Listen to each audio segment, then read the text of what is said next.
जय हिंद दोस्तों, स्वागत है आप सभी का हमारे चैनल पर। उम्मीद करता हूं कि आप सभी स्वस्थ होंगे और अपने परिवार के साथ खुशहाल जीवन बिता रहे होंगे। दोस्तों, आज की यह जानकारी देश भर के लाखों केंद्रीय कर्मचारियों, पेंशन धारकों और परिवार पेंशन प्राप्त करने वाले सभी साथियों के लिए काफ़ी महत्वपूर्ण मानी जा रही है। पिछले कुछ दिनों से महंगाई भत्ता, महंगाई राहत, 8वें वेतन आयोग, अंतरिम राहत, अतिरिक्त pension, commutation recovery, fixed medical allowance और पेंशन से जुड़े कई विषय लगातार चर्चा में बने हुए हैं। अलग अलग कर्मचारी संगठन अपनी मांगों को सरकार और संबंधित आयोग तक पहुंचा रहे हैं। वहीं दूसरी ओर लाखों कर्मचारी और पेंशन धारक भी यह जानना चाहते हैं कि आने वाले समय में उन्हें किस प्रकार की राहत मिल सकती है। आज की इस वीडियो में हम इन्हीं सभी विषयों पर विस्तार से चर्चा करेंगे। लेकिन दोस्तों, शुरुआत करने से पहले आप सभी से एक छोटी सी गुजारिश है कि यदि आप हमारे चैनल पर पहली बार आए हैं और सरकारी कर्मचारियों, पेंशन धारकों तथा भूतपूर्व सैनिकों से जुड़ी तथ्यात्मक और उपयोगी जानकारी सबसे पहले पाना चाहते हैं तो वीडियो को अभी लाइक कर दीजिए और नीचे दिए गए सब्सक्राइब बटन को दबाकर चैनल को जरूर सब्सक्राइब कर लीजिए। इससे आपको आने वाली हर महत्वपूर्ण जानकारी समय पर मिलती रहेगी। दोस्तों, सबसे पहले बात करते हैं 8वें वेतन आयोग से जुड़ी गतिविधियों की। पिछले कुछ समय से अलग अलग कर्मचारी संगठनों की ओर से अपनी मांगों और सुझावों को आयोग तक पहुंचाने की प्रक्रिया तेज होती दिखाई दे रही है। विभिन्न संगठन वेतन संरचना, फिटमेंट फैक्टर, महंगाई भत्ता, पेंशन भत्तों और अन्य सुविधाओं से जुड़े विषयों पर अपने अपने सुझाव दे रहे हैं।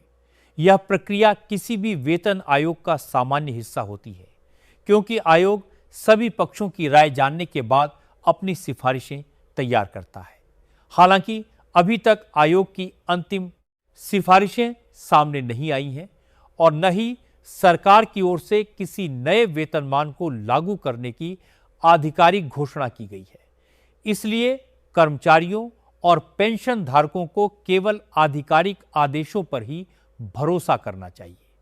सोशल मीडिया पर चल रही हर जानकारी सही हो, यह जरूरी नहीं है।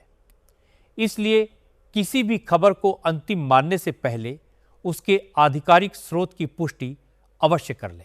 इसी के साथ सबसे ज्यादा चर्चा महंगाई भत्ते और महंगाई राहत को लेकर हो रही है। विभिन्न आर्थिक रिपोर्टों और उपलब्ध महंगाई सूचकांक के आधार पर कई विशेषज्ञ अनुमान लगा रहे हैं कि जुलाई 2026 से महंगाई भत्ते और महंगाई राहत में बढ़ोतरी संभव हो सकती है। हालांकि यह केवल अनुमान और विश्लेषण है। अंतिम निर्णय केंद्र सरकार और केंद्रीय मंत्रिमंडल की मंजूरी के बाद ही लागू माना जाएगा। जब तक आधिकारिक आदेश जारी नहीं हो जाता, तब तक किसी भी प्रतिशत को अंतिम नहीं कहा जा सकता। यदि भविष्य में सरकार बढ़ोतरी को मंजूरी देती है, तो उसके अनुसार कर्मचारियों और पेंशन धारकों को संशोधित दरों का लाभ संबंधित नियमों के तहत दिया जाएगा। यदि एरियर लागू होता है तो उसका भुगतान भी सरकार के आदेशों के अनुसार ही किया जाएगा। इसीलिए इस विषय में धैर्य बनाए रखना सबसे उचित रहेगा। दोस्तों, एक और विषय लगातार चर्चा में बना हुआ है और वह है अंतरिम राहत। कई कर्मचारी संगठनों का कहना है कि यदि 8वें वेतन आयोग की सिफारिशें लागू होने में समय लगता है तो कर्मचारियों और पेंशन धारकों को अंतरिम राहत देने पर विचार किया जाना चाहिए। उनका तर्क है कि बढ़ती महंगाई का असर परिवारों के मासिक बजट पर साफ दिखाई देता है और ऐसे में अस्थायी आर्थिक सहायता मिलने से कुछ राहत मिल सकती है। वहीं दूसरी ओर अभी तक सरकार की ओर से अंतरिम राहत देने संबंधी कोई आधिकारिक घोषणा नहीं की गई है। इसलिए फिलहाल इसे कर्मचारी संगठनों की मांग के रूप में ही देखा जाना चाहिए। यदि भविष्य में इस विषय में कोई आधिकारिक निर्णय लिया जाता है तो उसकी जानकारी सबसे पहले संबंधित सरकारी आदेशों के माध्यम से ही सामने आएगी। अब बात करते हैं उस मांग की जिस पर लंबे समय से चर्चा होती रही है, यानी महंगाई भत्ते और महंगाई राहत को मूल वेतन और मूल पेंशन में समायोजित करने की मांग। कई कर्मचारी संगठनों का मानना है कि यदि भविष्य में इस प्रकार का कोई निर्णय लिया जाता है तो वेतन और पेंशन की गणना पर उसका सकारात्मक प्रभाव पड़ सकता है। हालांकि यह केवल मांग है और इस संबंध में अभी तक कोई आधिकारिक फैसला नहीं लिया गया है।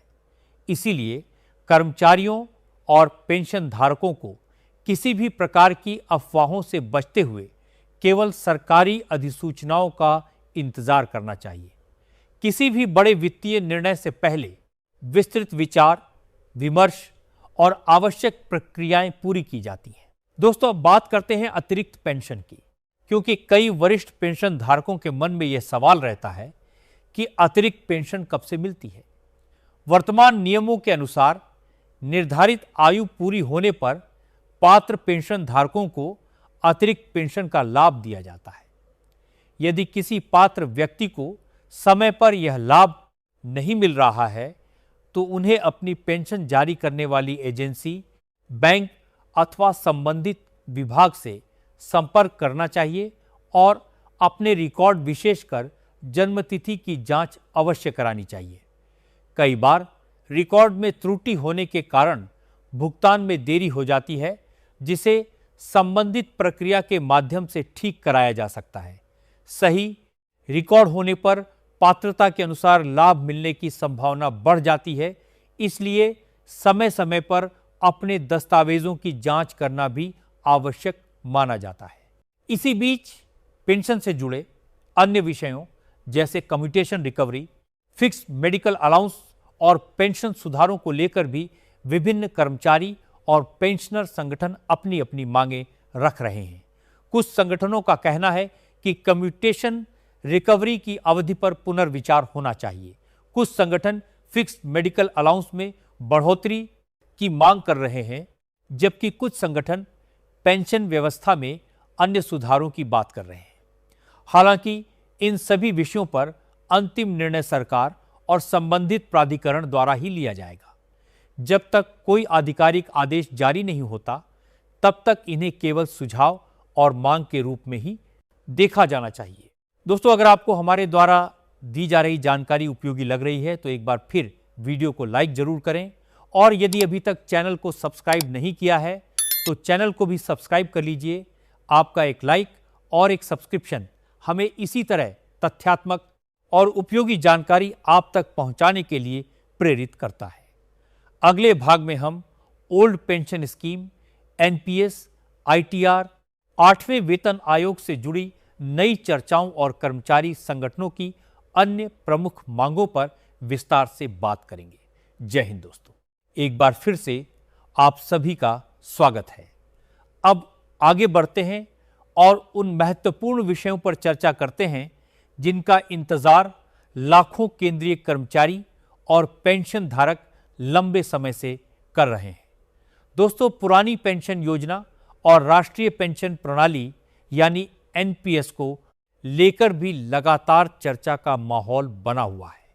अलग अलग राज्यों में समय समय पर अलग अलग फैसले देखने को मिले हैं, जबकि केंद्र स्तर पर भी कर्मचारी संगठनों की ओर से कई प्रकार के सुझाव दिए जाते रहे हैं। कुछ संगठन पुरानी पेंशन व्यवस्था की वापसी की मांग करते हैं, वहीं कुछ विशेषज्ञों का मानना है कि नई व्यवस्था में सुधार करके कर्मचारियों को अधिक सुरक्षा प्रदान की जा सकती है। हाल के समय में गारंटीड पेंशन को लेकर भी चर्चा तेज हुई है और कई मंचों पर इस विषय पर विचार रखे गए हैं। हालांकि अभी तक केंद्र सरकार की ओर से ऐसा कोई आधिकारिक आदेश जारी नहीं किया गया है जिससे सभी कर्मचारियों पर लागू होने वाला कोई नया नियम प्रभावी हो गया हो। इसीलिए इस विषय में केवल आधिकारिक अधिसूचना पर ही भरोसा करना सबसे उचित रहेगा। दोस्तों, एक और महत्वपूर्ण विषय जिस पर लगातार चर्चा हो रही है वह है 8वें वेतन आयोग की संभावित सिफारिशें। अभी आयोग की अंतिम रिपोर्ट का इंतजार किया जा रहा है। विभिन्न कर्मचारी संगठनों ने अपने सुझावों में वेतन संरचना, फिटमेंट फैक्टर, भत्तों, पेंशन और अन्य सुविधाओं से जुड़े अनेक बिंदु शामिल किए हैं।